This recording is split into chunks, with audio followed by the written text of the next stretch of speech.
Bismillahirrahmanirrahim. Assalamualaikum warahmatullahi wabarakatuh. Al-Fatihah hadratu Sayyidina wa Habibina Syafi'ina Rasulullah Muhammad ibn Abdullah sallallahu alaihi wasallam wa alihi washabihi wa azwajihi wa dhurriyyatihi wa ahli baitihi. Tsumma ila arwahi abaihi wa ikhwanihi minal anbiya'i wal mursalin wa alikum wa sahabati kullin ajma'in. Tsumma ila arwahi abina Adam wa min Hawa, tsumma ila arwahi sadatina Abi Bakar wa Umar wa Utsman wa Ali wa ashabi Badar wa ashabi Uhud wa baqiyati sahabati Rasulillahi ajma'in. Tsumma ila arwahi sayyidatina Khadijatul Kubra wa Aisyah ridha wa Fatimah az-Zahra wa sayyidina al-Hasan wa sayyidina al-Husain wa baqiyati ummahatil mu'minin. Tsumma ila arwahi tabi'in wa tabi'i tabi'in lahum bi ihsanin ila yaumiddin. Tsumma ila arwahi jami'il malaikatil muqarrabin wal awliya wasyuhada shalihin wal a'immati rasyidin al mujtahidin wal ulama'il 'amilin al mukhlisin wal mufassirin wal muhaddisin wal fuqaha wal qurra wal huffaz jami'il mujahidin fi sabilillahi ajma'in. Tsumma ila arwahi man sakana fi turbatil ma'la wal baqi waz zam wal furayt wal aqdar wal 'inat wa hurad jami' turbatil bashar.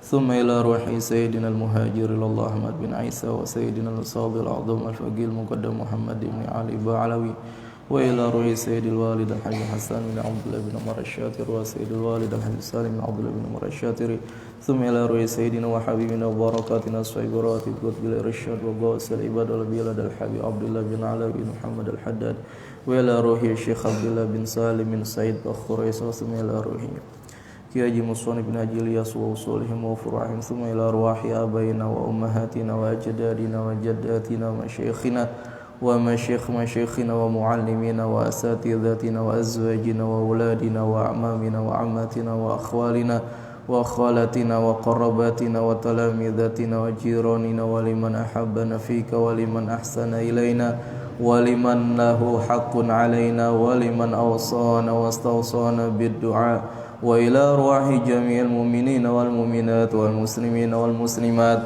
anna Allah yaghfir lahum wa yarhamhum wa yu'li darajatihim fil jannah wa yanfa'una bi barakatihim wa asrarihim wa anwarihim wa ulumihim wa nafahatihim fid dini wa dunya wal akhirah. Al-Fatihah. A'udzu billahi minasy syaithanir rajim. Bismillahir rahmanir rahim. Alhamdulillahi rabbil alamin arrahmanir rahim maliki yaumiddin iyyaka na'budu wa iyyaka nasta'in ihdinas siratal mustaqim siratal ladzina an'amta 'alaihim ghairil maghdubi 'alaihim waladdallin amin. Bismillahirrahmanirrahim. Alhamdulillahilladzi hadana li hadza wa ma kunna linahtadiya laula an hadanallah. Allahumma salli ala Sayyidina Muhammadin miftahi babi rahmatillah adada ma fi ilmillah salatan wa salaman daimaini bidawami mulkillah wa ala alihi wa sahbihi ajma'in. Subhanaka la ilma lana illa ma 'allamtana innaka antal alimul hakim wa la hawla wa la quwwata illa billahil aliyyil azim. Rabbi shrah li sadri wa yassir li amri wahlul 'uqdatan min lisani yafqahu qawli. Nawaina ta'alluma wa ta'lima wa naf'a wal intifa'a wal ifadata wal istifadata wa tadhakkura wa tadhkira wal hatha ala tamassuki bi kitabillahi wa sunnati rasulih wa du'a'i ilal huda wa dalalati ilal khairi ibtigha'a wajhillahi wa ridhahu wa qurbi wa thawabihi. Allahumma ya man maqalidul umuri kulluha biyadihi wa ilaihi yurja'ul amru kulluh. Ya Fattah ya Alim iftah lana fathan qariba. Ya Fattah ya Alim ya Fattah ya Alim ya Fattah ya Alim.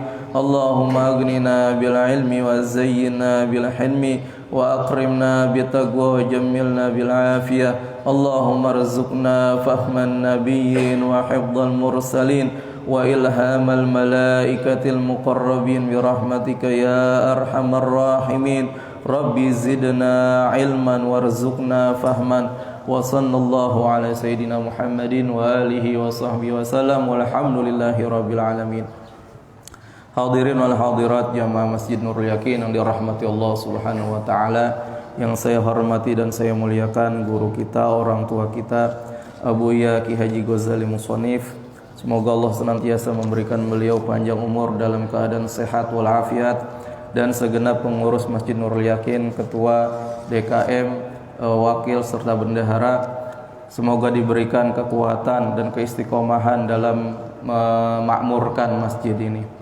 Pertama-tama marilah kita panjatkan puji syukur kita kehadirat Allah Subhanahu wa taala, yang mana pada kesempatan pagi hari yang cerah ini Allah masih memberikan kita kesehatan, memberikan kita taufik hidayah serta inayahnya, sehingga di pagi hari ini kita bisa datang ke masjid melakukan sholat subuh berjamaah serta dilanjutkan dengan kajian mingguan. Semoga apa-apa daripada sholat kita, zikir kita, doa kita, baca yasin kita diterima oleh Allah Subhanahu wa taala dengan penerimaan terbaik di sisinya.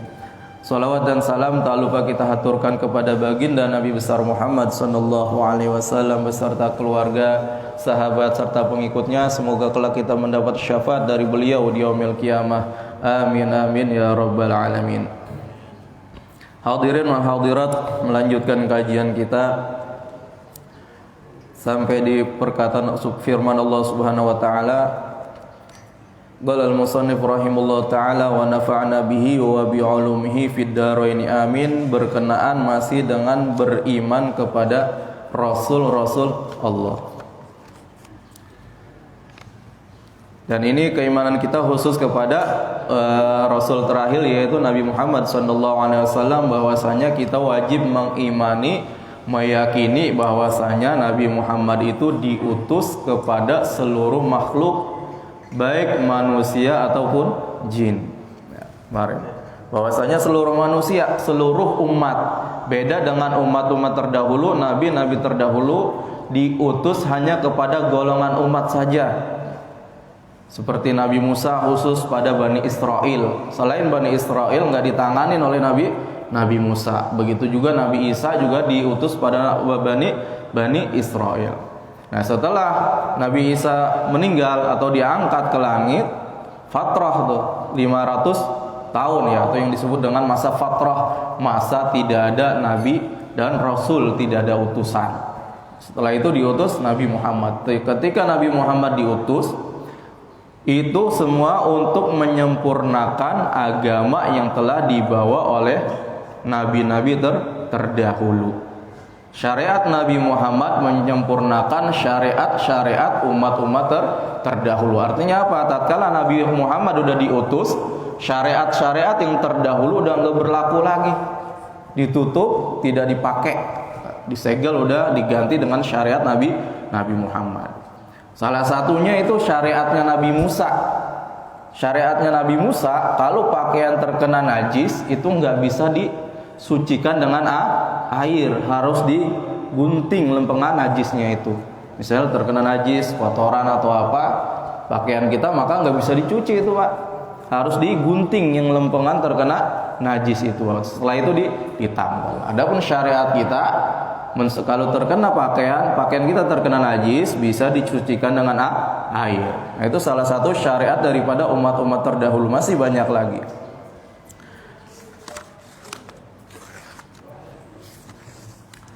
Qala Allah Subhanahu wa ta'ala, huwallazi arsala rasulahu bil huda wa dinil haqqi liyudhhirahu 'alad dini kullihi walau karihal musyrikun.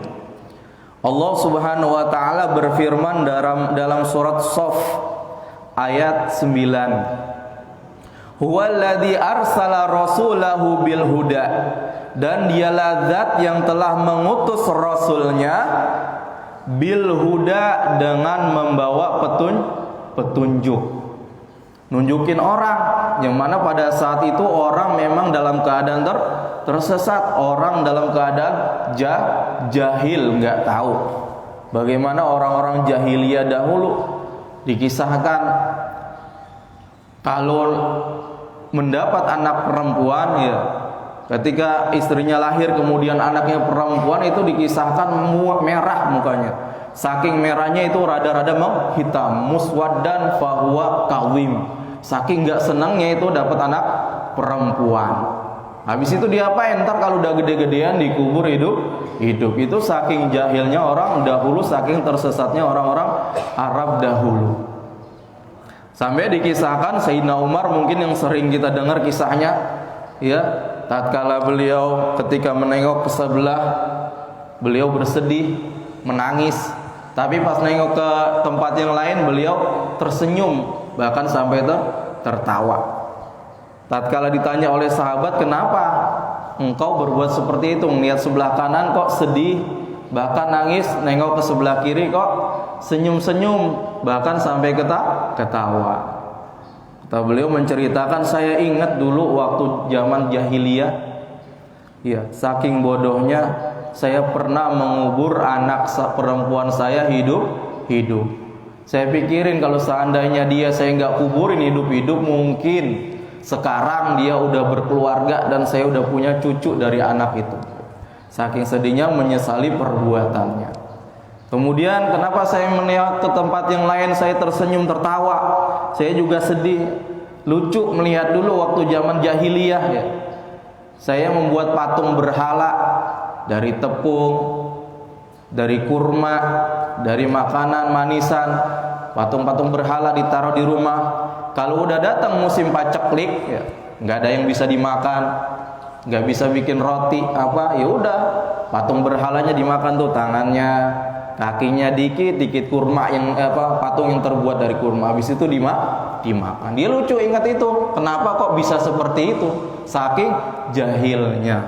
Nah, itu gambaran umat-umat terdahulu. Nah, tatkala Rasulullah diutus, untuk menghapuskan kejahilan itu dengan membawa petunjuk, dikasih tahu oleh Rasulullah bahwa Tuhan hanya ada satu. Wadinil haqqi, dan membawa agama yang benar. Agama yang benar itu kalau kata Imam Ibnu Katsir, ay a'malus sholihah, yaitu amal perbuatan yang sholih, as-sahihah, yang sahih, yang sah. Karena kalau amal soleh itu butuh dengan yang namanya niat. Kita mau sholat ada niatnya enggak? Ada. Kalau kita cuma gerakan doang, gerakan sholat, tapi di awalnya enggak niat usolli, dalam hati enggak niat apa-apa, apakah dikatakan amal soleh? Enggak.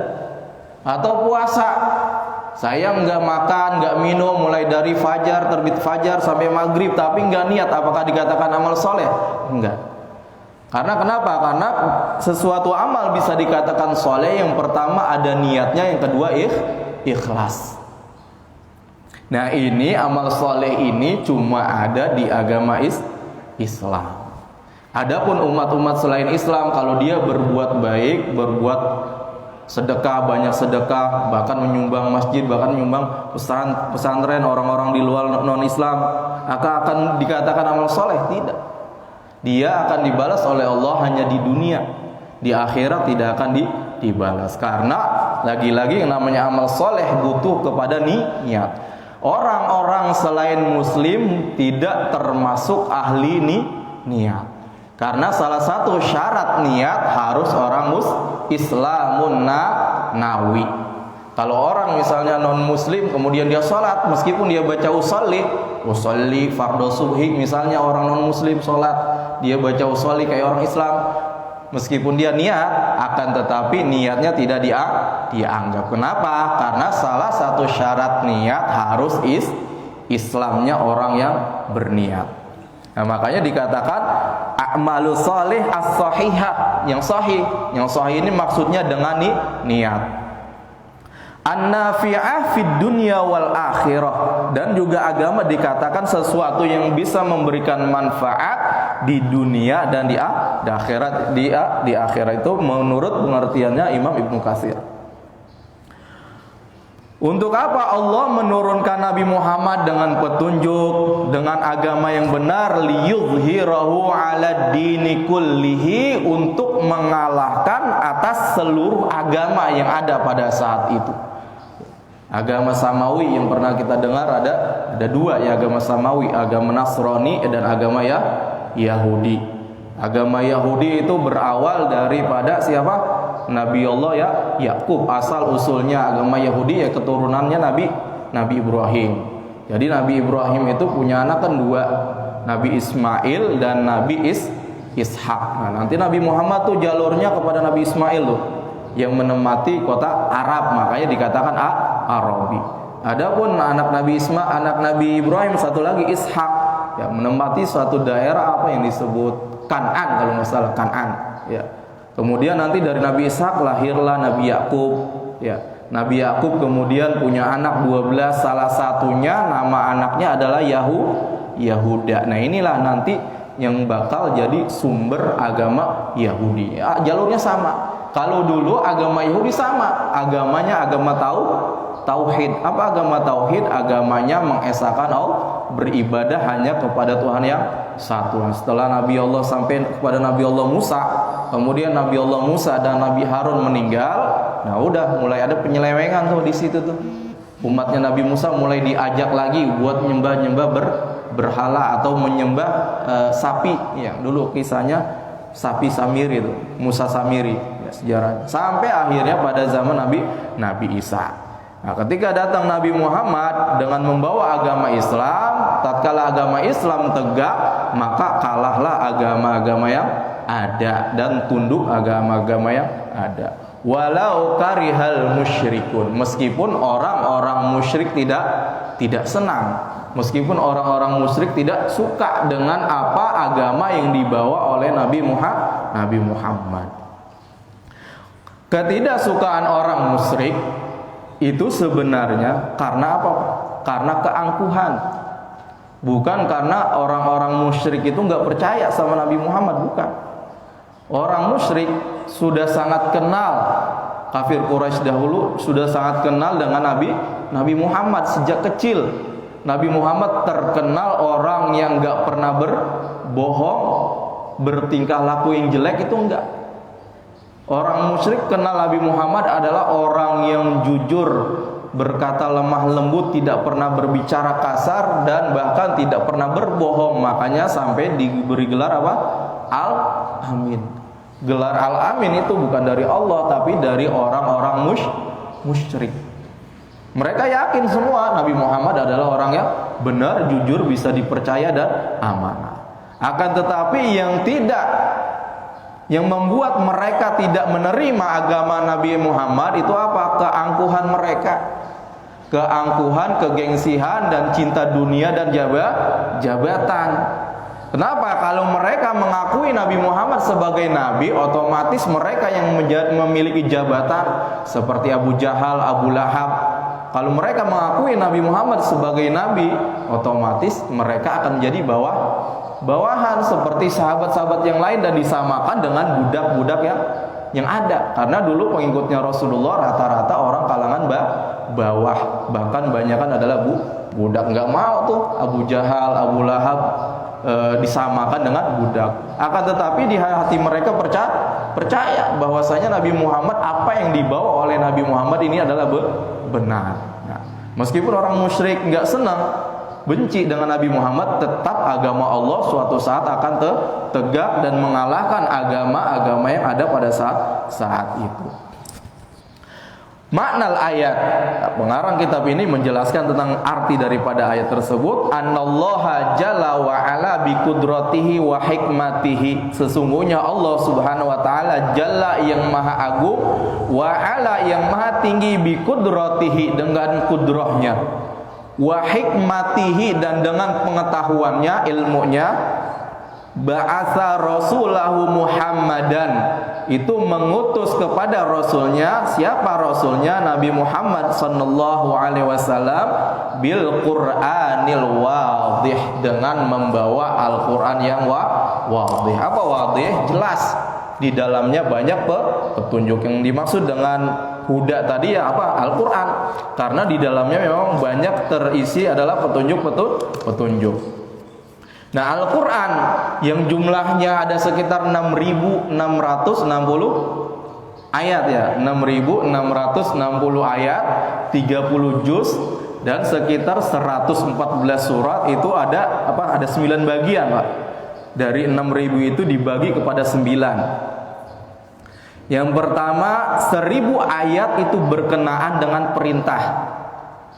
Dari 6.600 ayat itu 1.000 ayatnya itu berkaitan dengan perintah. Ya ayyuhalladzina amanu kutiba alaikumusiyam aqimus shalah wa atuz zakah, itu perintah. Wa alfun nahyun, dan 1000 ayat berkaitan dengan larangan-larangan.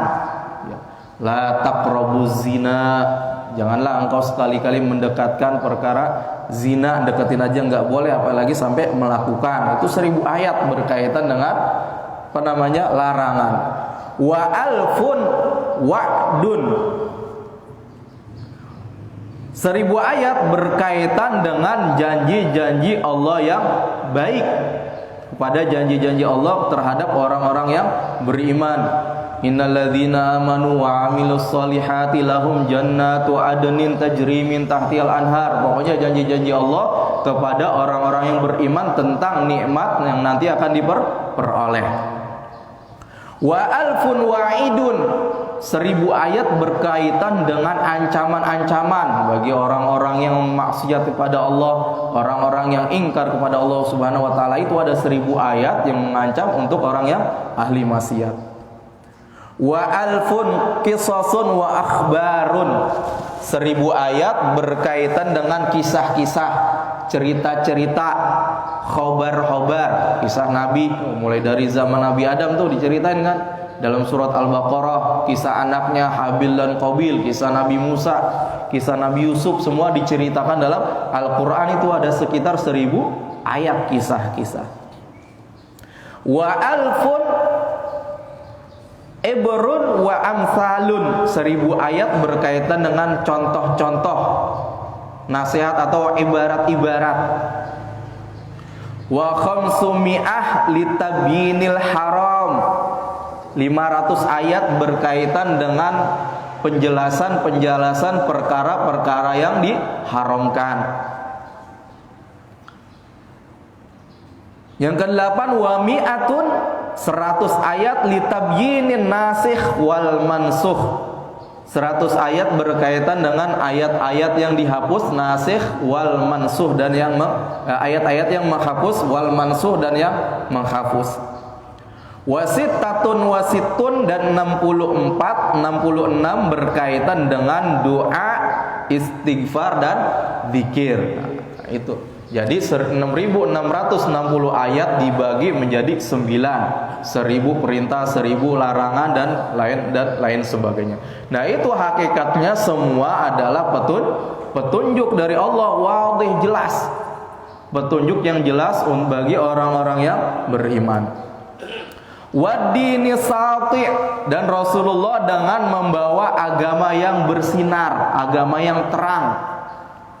Liyu'alliyahu ala sairil adyan, yang mana kelak agama tersebut akan mengalahkan kepada agama-agama yang ada, al-mukhalifati lahu, yang mana agama-agama tersebut bertentangan dengan agama Islam. Sebagaimana tadi yang saya jelaskan, bahwasanya seluruh agama yang dibawa oleh nabi-nabi itu sama sebenarnya, yaitu agama tauhid, agama yang mengesahkan Allah dan hanya beribadah kepada Allah. Akan tetapi setelahnya itu nanti akan ada penyimpangan-penyimpangan.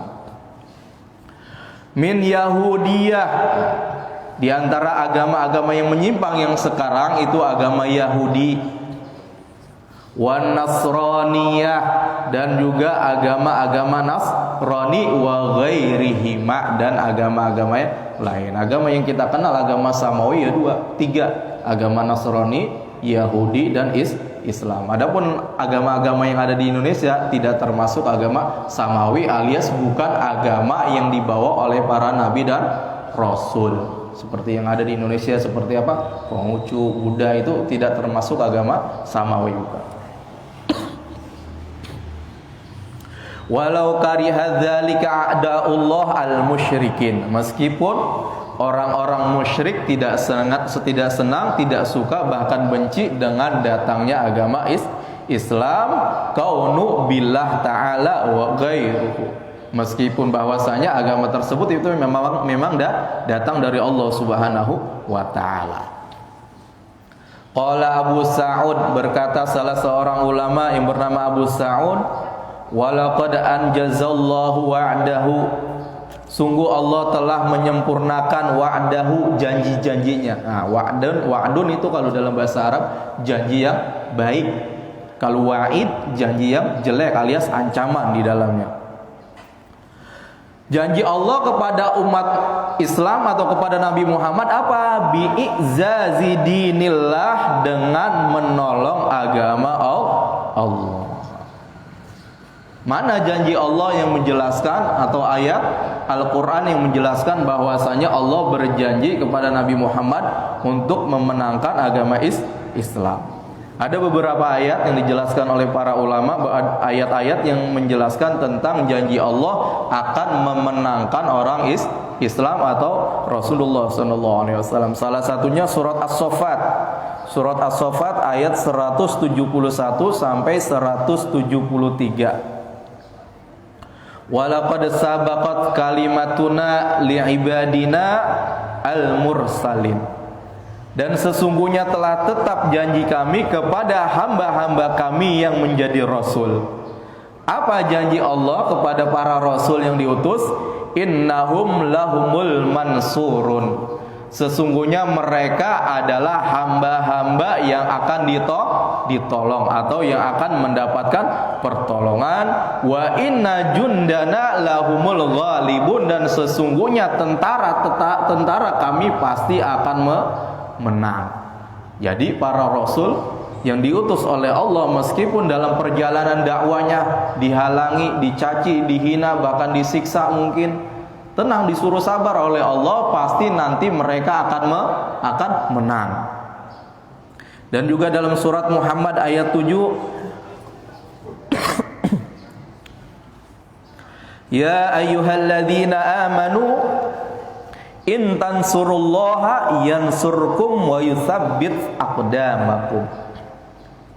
Wahai orang-orang yang beriman, in tansurullaha, jikalau kalian semua mau menolong agama Allah, yansurkum, maka Allah akan menolong kalian, wa yutsabbit aqdamakum, dan akan meneguhkan kedudukan. Nah, banyak orang yang tidak memahami ayat ini secara zahir istilahnya. Mereka nggak percaya masa Allah butuh bantuan, butuh ditolong. Maksudnya Allah intan surullaha ini bukan Allah butuh kepada kita hambanya. Allah nggak butuh sama kita kayak kemarin di depannya itu. Jangankan sama kita, sama malaikat aja Allah nggak butuh, apalagi sama kita manusia yang lemah. Yang butuh dengan menolong agamanya Allah itu siapa? Ya kita yang butuh untuk menolong agamanya Allah, karena Allah pengen tahu nih hambanya siapa aja yang peduli dengan agamanya Allah. Nah, nanti kalau emang yang orang-orang yang peduli itu, nah yang akan ditolong oleh Allah dari segala mara bahaya atau segala ujian. Dan di surat Al-A'raf juga diterangkan, qala Musa liqaumihi ista'inu billah wasbiru innal arda lillah yurisuha may yasha min ibadihi wal aqibatu lil muttaqin.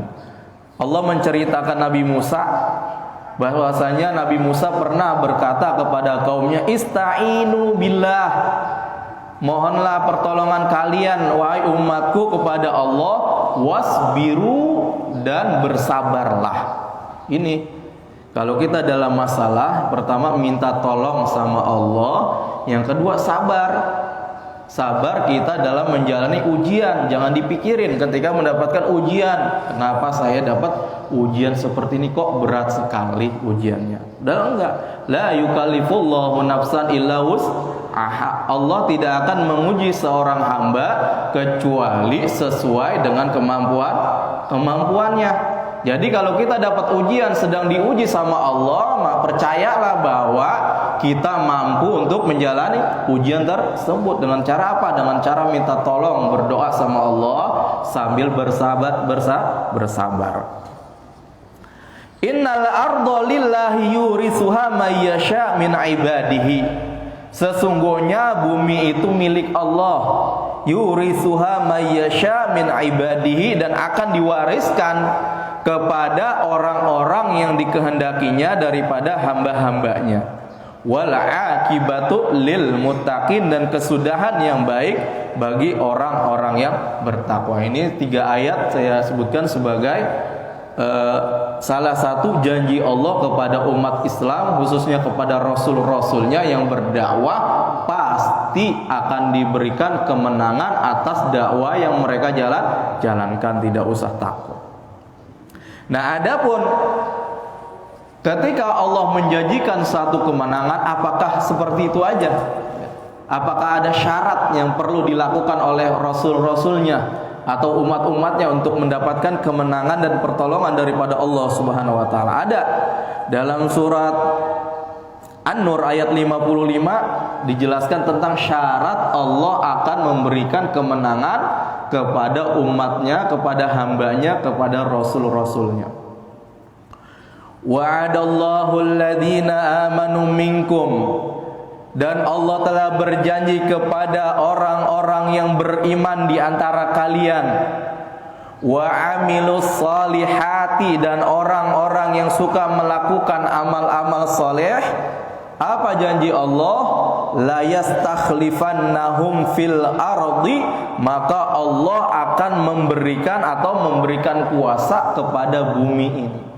Jadi tatkala ini syaratnya 2, berarti syaratnya harus iman dan beramal soleh. Inilah 2 syarat supaya kita mendapatkan kemenangan. Termasuk perjuangan umat sekarang. Kalau mau mendapat kemenangan, ya syaratnya yang pertama harus iman, dan kedua harus melakukan amal-amal soleh. Apa? Yaitu segala sesuatu yang diperintahkan oleh Allah kerjain, dan segala apa yang dilarang oleh Allah tinggalkan atau ketakwaan. Nah, itu adalah syarat untuk mendapatkan kemenangan atau pertolongan daripada Allah Subhanahu wa ta'ala. Bagaimana Allah menyempurnakan janjinya tadi, kata Abi Sa'ud, haitsu ja'alahu, sekiranya Allah telah menegakkan agama Islam. Sekarang kita lihat, Rasulullah usia diangkat menjadi nabi dan rasul usia berapa? Ada yang tahu? Usia 40. Kemudian wafat usia berapa? 63, dalam riwayat 64. Berarti berapa usia dakwah beliau? 23 sama 1 24. Dakwah selama 23 tahun atau 24 tahun sudah menyebarkan agama Islam ke penjuru dunia. Seluruhnya udah pada ada agama Islam, meskipun belum sempurna, nanti akan disempurnakan oleh para sahabat. Artinya apa? Pada saat beliau berusia 63 tahun, yang mana nanti turun ayat surat Al-Maidah ayat 3, al-yauma akmaltu lakum dinukum, itu Islam sudah sempurna dan sudah menang daripada agama-agama yang ada pada saat itu. Lihat, cuma 63 tahun berdakwah. Kita bayangin Nabi Allah Nuh alaihissalam berdakwah sekitar 1000 tahun. Pengikutnya baru ratusan, Pak. Nabi kita cuma 63, 64, 23 atau 24. Seluruh agama Islam sudah dipegang oleh kebanyakan umat. Bahkan negara-negara Eropa juga udah ada. Timur juga sudah banyak yang memegang agama Islam. Kenapa? Karena udah menjadi janji Allah kepada Rasulullah SAW. Bihaitsu lam yabqa dinun minal adyan illa wa huwa maglubun. Tatkala agama Islam sudah ditegakkan oleh Allah, meskipun masih ada agama-agama yang lain yang masih ada, kayak Nasrani, Yahudi masih ada pada saat itu, akan tetapi maglubun, agama tersebut kalah dari segi dalil. Semuanya kalah dengan agama Islam. Wa makhurun, dan tunduk takluk kepada agama Islam, bidinil Islam, dengan agama Islam. Wa fi sahihi Muslimin, dalam hadis sahih Muslim diterangkan, innallaha zawaliyal arda, kata Rasulullah, sesungguhnya Allah telah membentangkan di hadapanku al-arda, bumi. Dibentangin tuh bumi di hadapan Rasulullah. Fa'ara'aitu masyariqaha wa magharibaha, kemudian aku lihat tuh bagian timur dan bagian barat bumi tersebut. Dibentangin, diperlihatkan bumi di hadapan Rasulullah, kemudian Rasulullah melihat ini bagian barat, ini selatan terlihat, bagian barat, bagian timur terlihat sangat jelas. Wa inna ummati, dan sesungguhnya kelak umatku, saya belugu mulkuha, akan sampai itu kekuasaannya, mazuyaliya minha, akan mencapai kekuasaan umat Islam pada saat itu di bagian barat sampai bagian timur. Ini hadis diriwayatkan oleh Sahih Muslim tentang janji Allah bahwasanya kelak umatnya kekuasaan dari timur sampai barat itu semuanya dikuasai oleh umat Islam. Itu dulu Pak. Sekarang kita umat-umat sekarang belum. Bahkan banyak umat-umat Islam sekarang apa? Tertindas. Kenapa? Karena umat Islam sekarang tidak ada persatuannya. Hanya mengurusi kepentingan pribadi saja. Jarang yang mau berjuang benar-benar untuk Allah dan untuk persatuannya. Kalau emang ada sekarang, kita ikutin yang ada. Kalau ada ulama yang benar-benar sekarang menegakkan amar ma'ruf nahi mungkar, ikutin. Sekarang seperti siapa? Seperti Habib Rizik. Kalau kita mampu untuk mengikuti, ikutin. Karena kenapa? Karena beliau sering menjelaskan, ngasih tahu kita bahwasanya para sahabat terdahulu sampai mendapat julukan umat terbaik, ya. Kuntum khaira ummatin, kata Allah. Ini buat siapa? Buat para sahabat, bukan buat umat sekarang. Buat para sahabat, sesungguhnya kalian adalah umat terbaik. Kenapa para sahabat dahulu dikatakan umat terbaik? Ukhrijat linnas, yang dikeluarkan untuk manusia, ta'muruna bil ma'ruf wa tanhauna 'anil munkar. Syarat menjadi umat terbaik itu yaitu mengajak kepada kebaikan dan mencegah kepada kemungkaran. Jarang orang yang berani, ya. Di Indonesia sengabrek ulama, ya.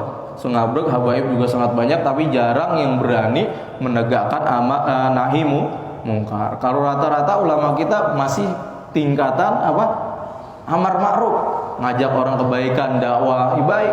Tapi hanya dengan amar ma'ruf tidak akan kita diangkat menjadi umat terbaik. Harus ada nahi mungkar. Ya. Wa annahu balaghur risalah wallahu taala a'lam bishawab. Sampai sini saja. Insyaallah kita lanjutkan kembali masih dalam keimanan kepada Nabi Muhammad SAW, bahwasanya beliau kelak akan diutus membawa risalah, menyampaikan risalah. Sampai sini mungkin para bapak ada yang ingin tanyakan. Kalau saya bisa, saya jawab. Kalau belum bisa, insya Allah di pertemuan selanjutnya.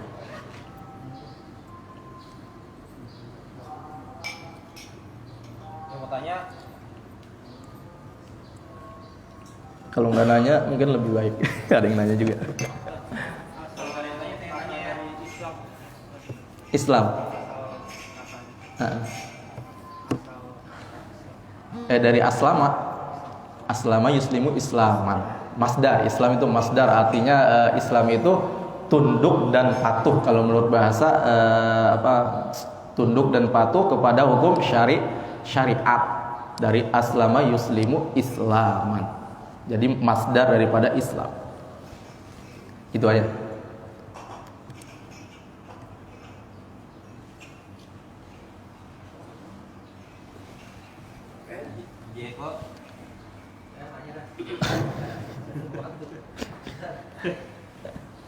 Cerita yang sering kita dengar dari kisah Nabi Yakub,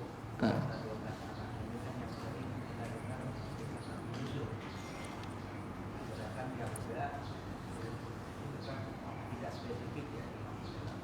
Al-Quran. Jarak antara Nabi Yusuf yang itu berapa lama sih sampai yang itu sampai jadi macam agama? Jarak apa, Pak Haji? Nabi Yusuf. Hah? Ya sudah berapa lama? Berapa tahun ini? Mulai dari mana nih? Dari Nabi Yusuf ya. Ke?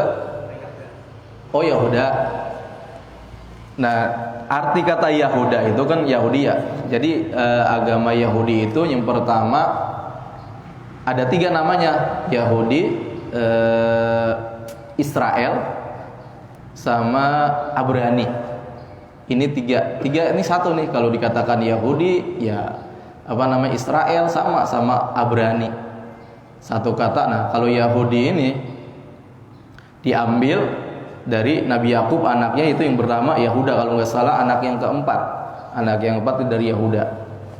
Dia dikatakan Israel, dia juga mendapat julukan Israel karena Israel itu salah satu nama dari Nabi Yakub. Makanya dikatakan Bani Israel, yaitu anak-anaknya Israel, anak-anaknya Nabi Yakub. Ada lagi Abrani. Kalau Abrani itu nama dari Nabi Ibrahim. Karena Nabi Ibrahim menyeberang tuh ketika bermasalah dengan Raja Namrud, beliau hijrah sampai menyeberangi Sungai Efrat. Nah, itu makanya dikatakan Abrani. Dia dikatakan agama dari Nabi Yusuf ke Islam atau apa? Mulai dari Nabi Yusuf ya, sampai ke agama sampai Yahudi dulu. Sampai ada penyebutan agama Yahudi. ya itu tadi sejarahnya. Karena agama tersebut dibawa oleh Nabi Yakub, dan Nabi Yakub itu kan namanya Israel salah satunya. Adapun Israel dengan Yahudi sama. Adapun untuk waktunya saya belum baca tuh riwayat berapa lama sehingga dia menjadi dikatakan agama Yahudi. Karena kenapa? Karena emang sama maksudnya agama Yahudi itu hada itu kan dari fi'il mudhari madhi hada yahudu hudan. Dia artinya sama dengan taba yatubu taubatan au tauban. Artinya Yahudi itu taubat, orang yang kembali kepada Allah. Sama, mulai dari Nabi Yakub sebenarnya agama itu sama. Mulai dari Nabi Yakub, Nabi Yusuf dan anak-anaknya semua sama. Agamanya itu agama Yahudi. Apa arti Yahudi? Taubat, orang yang taubat atau orang yang kembali kepada Allah. Di masa itu terus sampai kepada Nabi apa lagi setelahnya? Setelah Nabi Yusuf, Ayub sama. Nabi Sulaiman sama, sampai Nabi Isa. Itu agamanya Yahudi semua, Pak. Agama Yahudi. Kemudian karena memang udah banyak penyimpangan, diutuslah Nabi Isa alaihissalam untuk meluruskan agama Yahudi. Kalau sekarang Nabi Isa malah dijadikan Tuhan oleh orang Nasrani. Padahal orang Nabi Isa itu diturunkan kepada Allah untuk orang-orang Yahudi. Adapun masanya itu mulai dari zaman Nabi Yakub sampai Nabi Isa. Sangat lama jaraknya.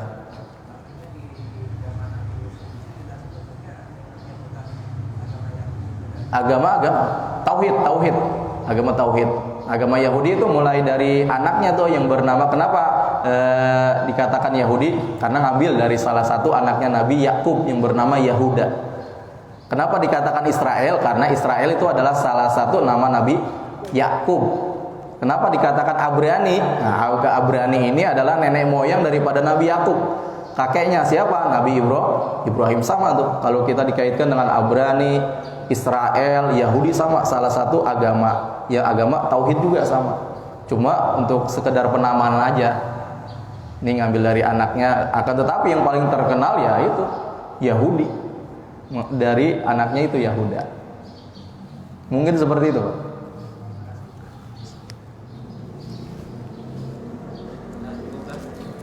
Cukup ya. Baik, kita cukupkan kajian kita pada hari ini. Semoga apa yang kita pelajari bisa menambah wawasan kita tentang agama Islam dan bisa membuat kita lebih mendekatkan diri kepada Allah Subhanahu wa taala. Bismillahirrahmanirrahim. Rabbana anfa'na bima 'allamtana, rabbi 'allimna alladhi yanfa'una, rabbi faqihna wa faqih ahlana wa qarabatin lana fi dinina ma ahlil qutri unsa wa dzakar, rabbi wafiqna wa wafiqhum lima tartadi qawlan wa fi'lan karama warzuqil kulla halalan daima wa akhilna atqiya ulama nahda bil khairi wa nukfa kulla syarr. Rabbana waslih lana kulla syu'un wa akira bi ridha minkal uyun wa qdi 'anna rabbana duyun qabla an tatiyana rusnun manun waghfir wastur anta akrama man satar wa salatullahi taghshal mustafa man ilal haqi da'ana wal wafa bi kitabin fihi linnasi shifa wa alal alil kirami syarafa wa ala sahbil masabihil gurar. Allahumma hdina bihudak waj'alna mimman yusari'u fi ridhak wa la tuwallina waliyan siwak wa la taj'alna mimman khalafa amraka wa asak wa hasbuna حسبنا الله ونعم الوكيل نعم المولى ونعم النصير ولا حول ولا قوة إلا بالله العلي العظيم وصلى الله على سيدنا محمد وعلى آله وصحبه أجمعين والحمد لله رب العالمين سبحانك اللهم وبحمدك أشهد أن لا إله إلا أنت أستغفرك وأتوب إليك والسلام عليكم ورحمة الله وبركاته صلى الله على